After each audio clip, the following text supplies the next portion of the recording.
Hello नमस्कार सम्पूर्ण साथीहरु। आज पनि तपाईहरुमा चाहिँ मेरो YouTube च्यानलबाट उपस्थित भइसकेको छु। साथीहरु, यो च्यानलबाट मैले तपाईहरुलाई हरेक किसिमको भिडियोहरु चाहिँ प्रोवाइड गर्ने गर्दछु। स्पेशली YouTube सँग सम्बन्धित भिडियो चाहिँ मैले तपाईहरुलाई हरेक दिन दिइरहेको छु। साथीहरु, आज भने मैले तपाईहरु माझमा चाहिँ एउटा भिडियो लिएर आएको छु। भिडियो केको लागि भनेर पक्कै पनि तपाईहरुले थम्बनेल हेरेर थाहा पाइसक्नु भएको छ। हो साथीहरु, यदि तपाईहरु नयाँ युट्युबर्स हुनुहुन्छ र तपाईहरुले पनि भिडियो अपलोड गर्दाखेरि यदि तपाईहरुको च्यानलमा चाहिँ तपाईहरुको भिडियोमा चाहिँ भ्यू चाहिँ 10-20 आएर रोकिन्छ भने चाहिँ यो भिडियो चाहिँ एकदमै तपाईहरुको लागि उपयुक्त हुनेछ साथीहरु। भिडियो चाहिँ कसरी रोकिन्छ, किन रोकिन्छ भन्ने कुरा म तपाईहरुलाई भन्ने छु र कसरी चाहिँ हामीले चाहिँ भिडियो चाहिँ बनाउँदाखेरि चाहिँ हाम्रो भिडियो चाहिँ भाइरल हुन्छ अथवा हाम्रो भिडियोको भ्यू चाहिँ एकदमै माथि हाईसम्म जान्छ भन्ने कुरा म तपाईहरुलाई चाहिँ सिकाउन गइरहेको छु। साथीहरु, भिडियो सुरु गर्नुभन्दा पहिले म तपाईहरुलाई के भन्न चाहन्छु भने यदि मेरो च्यानलमा तपाईहरु नयाँ हुनुहुन्छ भने कृपया मेरो च्यानललाई एक सब्स्क्राइब गर्न नभुल्नुहोला, साथै नजिकको बेल आइकन पनि दबाउनुहोला ताकि मैले नयाँ भिडियो अपलोड गरेसँगै सबैभन्दा पहिला तपाईहरु समक्ष पुग्नेछ भन्दै लागौं साथीहरु आजको मुख्य विषयवस्तुतिर है त। वेल साथीहरु, अब चाहिँ तपाईहरु आफ्नो मोबाइल स्क्रिनमा आउनु होला। मोबाइल स्क्रिनमा आइसकेपछि म तपाईहरुलाई चाहिँ भिडियो सुरु गर्नभन्दा पहिले के बुझाउन चाहन्छु भने गुगल ट्रेन्ड भनेको चाहिँ के हो भन्ने कुरा चाहिँ म तपाईहरुलाई चाहिँ छोटकारीमा बुझाउँछु है त साथीहरु।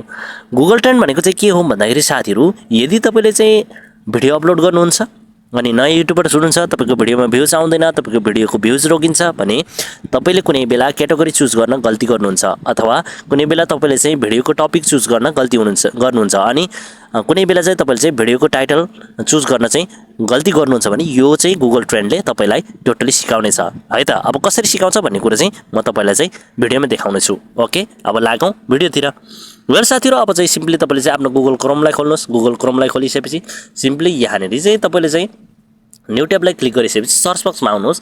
यहाँ सर्च बक्समा आइसकेपछि साथीहरु यहाँनिर तपाईले देख्न सक्नुहुन्छ सर्च बक्समा सिम्पली तपाईले चाहिँ गुगल ट्रेन्ड युट्युब भनेर चाहिँ सर्च गरिदिनुहोस्। गुगल ट्रेन्ड युट्युब भनेर सर्च गरेपछि तपाईले चाहिँ फर्स्टमै देख्नुहुन्छ साथीहरु गुगल ट्रेन्ड युट्युब। सिम्पली यसलाई चाहिँ क्लिक गर्नुहोस्।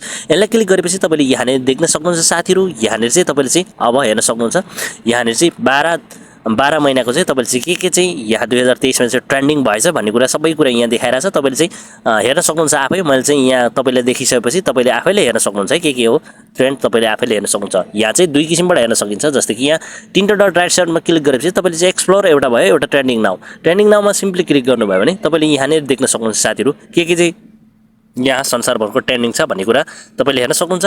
यदि तपाईले चाहिँ अब यहाँनिर चाहिँ चुज गर्न चाहनुहुन्छ कन्ट्री भने चाहिँ यहाँ सिम्पली चुज गर्न सक्नुहुन्छ। यहाँबाट चाहिँ सर्च गरेर तपाईले चाहिँ कुन कन्ट्रीको ट्रेन्ड देख्न सक्नुहुन्छ। वेल साथीहरु, अब यसको लागि चाहिँ सिम्पली हामीले चाहिँ यहाँनिर तीनटा डटलाई चाहिँ क्लिक गर्नेछौँ। तीनटा डटलाई क्लिक गरेपछि एक्सप्लोरमा जानेछौँ। एक्सप्लोरमा गइसकेपछि साथीहरु यहाँनिर चाहिँ तपाईले चाहिँ अब हेर्न सक्नुहुन्छ यहाँनिर जस्तै कि साउदी अरेबिया भनेर चाहिँ आएको छ। यसले चाहिँ सिम्पली अब हामीले चाहिँ चुज गरौँ किनकि अब नेपाली हामी चाहिँ नेपाली, त्यसको लागि चाहिँ हाम्रो कन्ट्री चाहिँ हामीले चाहिँ यहाँनिर चुज गरेर नेपाल ल्याउँ है त। अब किनकि मैले भिडियो पनि नेपालमा बनाउँछु, तपाईहरु पनि पक्कै पनि नेपालमा बनाउनुहुन्छ, त्यही भएर मेरो भिडियोले फलो गर्नुहुन्छ भनेपछि तपाईले चाहिँ सिम्पली यहाँनिर चाहिँ नेपाल कन्ट्री चुज गर्नु होला है साथीहरु। यहाँनिर नेपाल हामीले चाहिँ लाउने छौँ। नेपाल लगाइसकेपछि अब हामीले चाहिँ यहाँनिर हेर्नेछौँ साथीहरु अब के ट्रेन्डमा छ 12 महिनाको भन्ने कुरा त तपाईले यहाँ हेर्न सक्नुहुन्छ। जस्तै कि तपाईले हेर्नुभयो भने अब नेपालको चाहिँ के चुज 12 महिनाको छ भन्ने कुरा चाहिँ सिम्पली अब तपाईले चाहिँ कन्ट्री त चुज गरिसक्नु भयो, त्यही भएर फेरि पनि फिल्टरमा गएर तपाईले चाहिँ अब यहाँनिर चाहिँ अब तपाईले चाहिँ 30 दिनको चुज गर्नु, मान्नु 30 दिनको हामीले चाहिँ चुज गर्नु, जतिको पनि तपाईले चाहिँ चुज गर्न सक्नुहुन्छ। ओके, 30 दिनको हामीले चुज गर्यौं हैन। अब 30 दिनको चुज गर्ने बित्तिकै चाहिँ यहाँनिर के चाहिँ अब ट्रेन्डिङमा छ त भन्ने कुरा चाहिँ अब सिम्पली तपाईले चाहिँ यहाँनिर हेर्न सक्नुहुन्छ है। अहिले चाहिँ के छ भन्दाखेरि गेम्सको चाहिँ हेर्नु भयो भने तपाईले चाहिँ मंगोलिया नेसनल टिम भनेको छ, नेदरल्यान्ड नेसनल टिम, यो चाहिँ एसियन गेम भनेर चाहिँ भनेको छ। यो Nepal versus Mongolia, Nepal versus Maldives, Australia versus India, यो चाहिँ गेम्सको चाहिँ आएको छ। अब सिम्पली तपाईले चाहिँ यहाँनिर चाहिँ फिल्टरमा गएर साथीहरु यहाँनिर फेरि तपाईले चाहिँ आफ्नो क्याटेगोरी चुज गर्नुस्। क्याटेगोरीमा गएर चाहिँ तपाईले चाहिँ अब तपाईको क्याटेगोरी चाहिँ कुन हो तपाईले चाहिँ यहाँनिर अब आफै चुज गर्नु होला तपाईको क्याटेगोरी चाहिँ अनुसारको चाहिँ। मैले चाहिँ एक्जाम्पलको लागि आर्ट एन्ड इन्टरटेनमेन्ट चुज गर्छु। यहाँनिर आर्ट एन्ड इन्टरटेनमेन्ट चुज गर्ने बित्तिकै तपाईले चाहिँ यहाँनिर देख्न सक्नुहुन्छ अब के छ भन्ने कुरा चाहिँ तपाईले चाहिँ यहाँनिर देख्न सक्नुहुन्छ। तर साथीहरु यो मात्र नभएर अब चाहिँ हामीले चाहिँ के गर्छौं भन्दाखेरि फेरि पनि फिल्टरमा क्लिक गरेर अब यहाँनिर गुगल प्रोपर्टी भनेर देख्नु भएको छ। सिम्पली गुगल प्रोपर्टी वेब सर्चमा गएर चाहिँ सिम्पली क्लिक गरिदिनुस्। त्यसपछि तपाईले चाहिँ यहाँनिर आउनुस्, युट्युब सर्चमा आउनुस्, युट्युब सर्चमा क्लिक गर्नुस्। युट्युब सर्चमा क्लिक गरेपछि यहाँनिर अब चाहिँ देख्न सक्नुहुन्छ 30 दिन भित्रमा चाहिँ हाम्रो नेपालमा चलेको ट्रेन्डिङ चलेको चाहिँ के रहेछ भन्ने कुरा अब तपाईले चाहिँ यहाँनिर हेर्न सक्नुहुन्छ। दशैंको गीत रहेछ हैन 2080, एनिमल रुलर्स के परदेशी 2 को फिल्म मुभी चाहिँ एकदमै चलेको छ इन्टरटेनमेन्टमा हैन।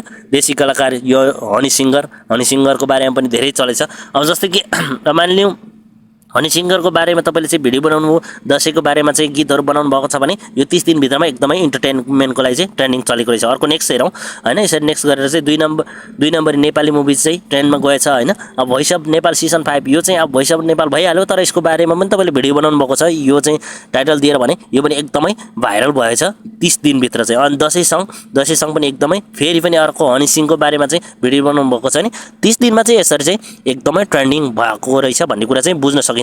यसरी तपाईले चाहिँ अब यहाँ गुगल ट्रेन्डबाट चाहिँ तपाईले चाहिँ सर्च गरेर चाहिँ तपाईले हेर्न सक्नुहुन्छ नेपालमा के ट्रेन्ड छ भन्ने कुरा, कुनै पनि देशमा चाहिँ के ट्रेन्डिङ छ भन्ने कुरा चाहिँ तपाईको क्याटेगोरी अनुसार तपाईले चाहिँ चुज गरेर यहाँबाट चाहिँ कुन क्याटेगोरी कस्तो खालको भिडियो बनाउँदाखेरि चाहिँ एकदमै हाम्रो भिडियो चाहिँ भाइरल हुने रहेछ भन्ने कुरा यहाँबाट तपाईले चाहिँ निकालेर मजाले नै भिडियो भाइरल बनाउन सक्नुहुन्छ। वेल साथीहरु के कति बुझ्नुभयो जस्तोको जस्तै मलाई कमेन्ट गर्नु होला भन्दै आजको भिडियोबाट बिदा हुन चाहन्छु। Bye bye, take care.